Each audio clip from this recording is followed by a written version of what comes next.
120tik 110era pasa ginen lehenengo, eta gero 110tik 120ra berriro. Orain orduko 130 kilometroan gidatu ahal izango dugu autobideetan. Zalantzak ditugu. Alde batetik gure orografia zenolakoa den abizua edo informazioa luzatzen, eta bebai zenolako klimatologia daukagun. Ez dugu uste beharrezkoa denez abiadura igotzea. Baina gidarientzat aldaketa positiboa da. Ez da txarto, ez da pentsat nago, nahi txarto.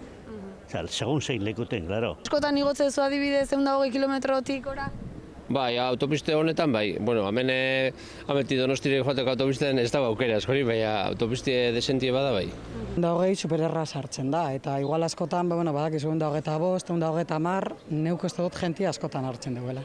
Zirkulazio legearen erreformak beste berrikuntza bat ere ekarriko du. Alkoholemia proban positibo eman ezkero, 500 euroko isunetik 1000 eurokora pasako da. Bueno, bai, bakizu horrek zigorra gero eta gogorra jartzen dauz. Azkenean ikasten dugun geure poltsikoa ikutute dutenean.